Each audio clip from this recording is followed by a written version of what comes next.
Hello everyone and welcome to our weekly wrap-up of news stories that made the headlines. I'm Nicole Chavez and this is the MB Rundown. The Department of Transportation Undersecretary for Railways, Secretary Chavez, has resigned from his post last Thursday, November 23. His irrevocable resignation came in the light of recent woes involving the MRT Line 3. In his resignation letter to President Rodrigo Duterte, he wrote that simple sense of delicadeza, which he has adhered to throughout his professional life, gives him no choice but to resign from his post. The DOTR Undersecretary hopes his resignation will provide the opportunity for the government to appoint a person better qualified to perform the duties and responsibilities of his office. Chavez also hoped that the problems plaguing the MRT3 system will be resolved properly and with dispatch. Based on reports, Chavez's resignation was a personal decision that nobody urged him to leave his post. Presidential spokesperson Harry Roque's attempt to share the plight of the riding public by taking the MRT3 and LRT Line 1 was not received very well by the netizens who watched his journey broadcast over his office's Facebook page. Roque announced that he will ride the two trains on Wednesday and report to the president about his trip. He took the MRT from the northbound station in Quezon City at around 9 a.m. to Taft Avenue in Pasay City. He then rode the LRT Line 1 from EDSA Station to Central Station in Manila. Roque, who lined up and bought his own ticket, said he chose not to ride during the rush hour as it would inconvenience the riding public. However, during his LRT ride, security personnel of the LRT did not allow other passengers to ride the carriage where Roque was in. Roque also engaged some commuters in a conversation, asking them for understanding for any inconvenience his train ride may have caused. However, the train ride was not received well by netizens as they claimed that Roque was preparing for the midterm elections and also accusing him of being a hypocrite for his media publicity. Netizens who commented over the live video posted over the Office of the Presidential Spokesperson Facebook page also questioned Roque's intention for riding the trains. However, some netizens who are supporters of President Duterte chose to give Roque the benefit of the doubt, defending him against angry reactions that floated over his Facebook live video. Netizens who defended Roque praised Roque for trying to empathize with the riding public who have to endure long lines, congestion, and occasional train breakdowns. They also said the public should support Roque's initiatives, being one of those chosen by Duterte to be part of his administration. 9 cabinet officials of the administration of former President Benigno Aquino III and several others are facing plunder complaint before the Office of the Ombudsman in connection with the MRT3 maintenance contract. The complaint was filed Tuesday by Department of Transportation Undersecretary for Legal Affairs and Procurement Rainier Yebra. The 64-page complaint also included former MRT General Manager Roman Buenafe and former DOTC Undersecretaries Rene Limcauco, Catherine Gonzalez, and Edwin Lopez, as well as several former officials of Bids and Awards Committee, officials of Busan Universal Rail Incorporated, and a certain Marlo de la Cruz. Aside from plunder, the respondents also faced complaints for violating the Anti-Graft and Corrupt Practices and Section 10 of the Government Procurement Reform Act. The filing of the complaint came a day after a graft complaint was lodged against Abaya over the same maintenance deal the government entered into with BURI. The complaint was for the contract with BURI for the general overhaul of light rail vehicles and the replacement of the MRT3 signaling system. In the complaint, the private respondents were assailed for allegedly acting as dummies for the government officials who amassed ill-gotten wealth through a combination or series of overt or criminal acts. The complaint stated that the officials approved the BURI maintenance contract worth 568.8 million pesos from January to December 2016, even though BURI is inexperienced to take on the project. In other news, the government will conduct its own fact-finding investigation against the members of the Maute terrorist group for alleged war crimes and violations of the international humanitarian law. In a press briefing, presidential spokesman Harry Roque Jr. said the government is taking the initiative since the Commission on Human Rights will not be of any help in according justice to the victims of the Maute group in Marawi. Roque added that they will be coordinating with the Department of Justice, which has already created a special committee tasked to prosecute individuals for violations of the international humanitarian law in connection with Marawi. Roque also lamented that he has not heard of any investigation conducted by the CHR on the atrocities committed by the Mautes. Regarding the country's armed forces, Roque said the military has already said that they will investigate complaints filed against their own soldiers. He also pointed out that under the Geneva Convention, it is always a treaty obligation for the state to ensure that its troops are in full compliance with the law, and that includes the duty to investigate, punish, and prosecute.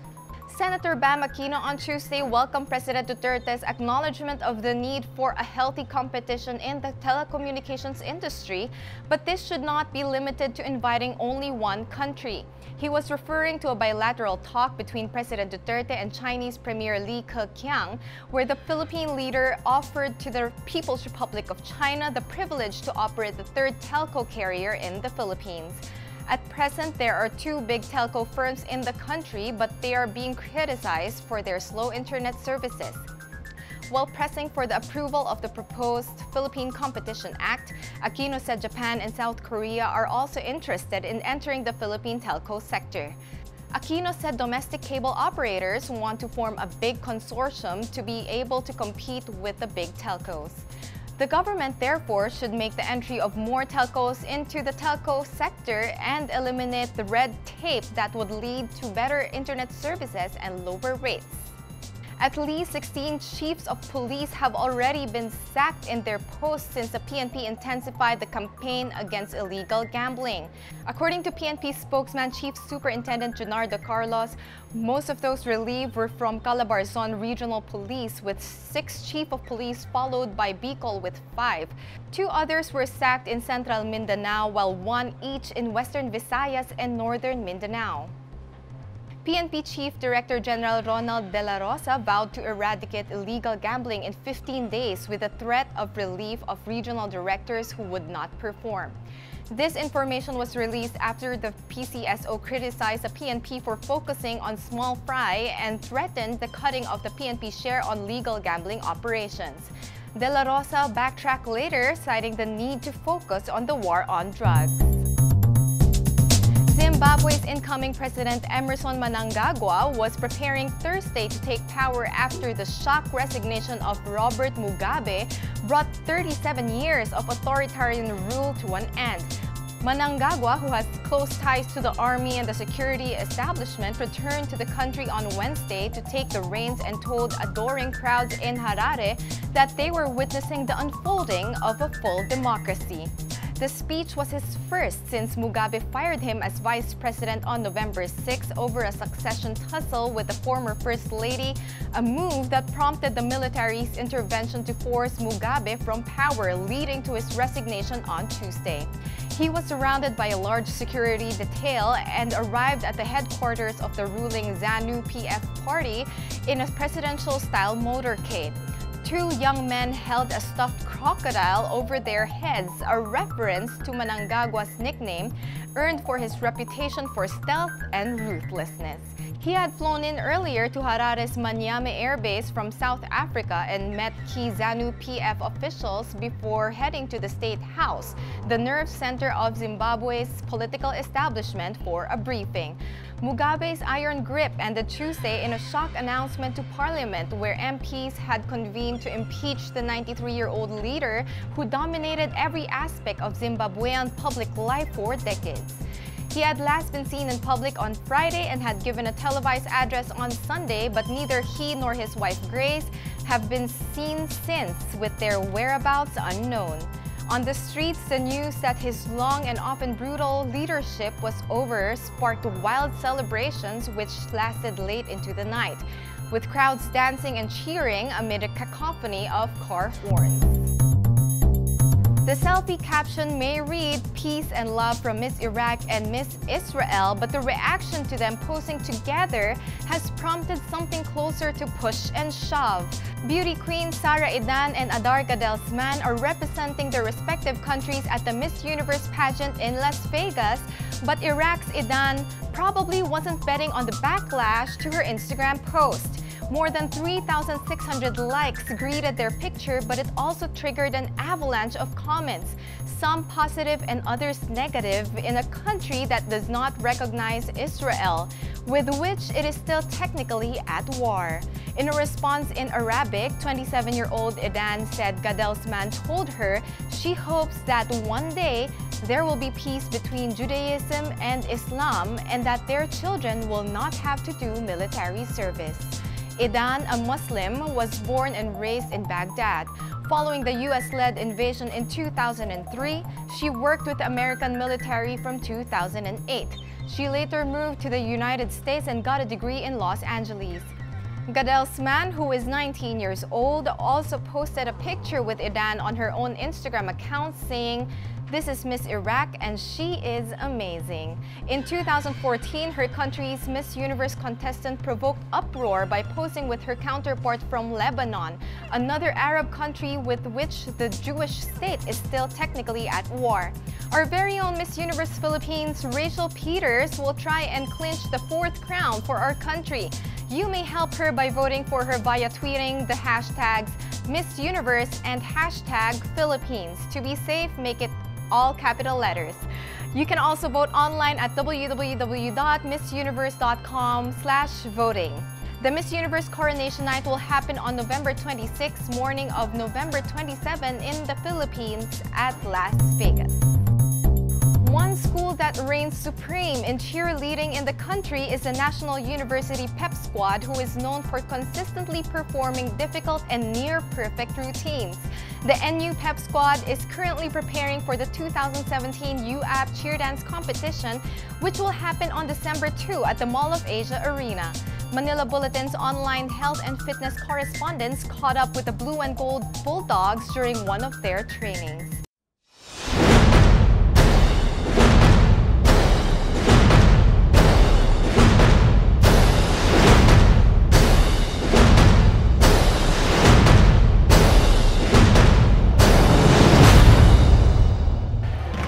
Maybe everyone is very prayerful, everyone is trying their best na mag-improve sa mga skills. Siguro sa team na meron ako ngayon, hindi nila nakakalimutan yung pagiging bata. Na pag dinisiplina ka ng coach, parang dinidisiplina ka ng guardian mo, ng parents or sister or brother mo, na kailangan mong sumunod kasi you belong to a family.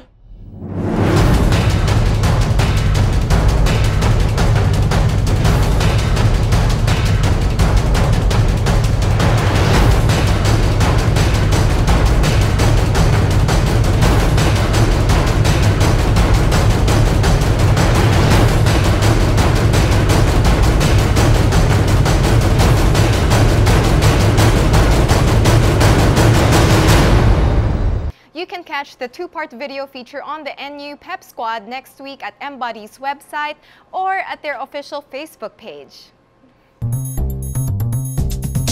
And for this week's thought to ponder on: when you fail, you have to be elevated and you have to try again and keep going.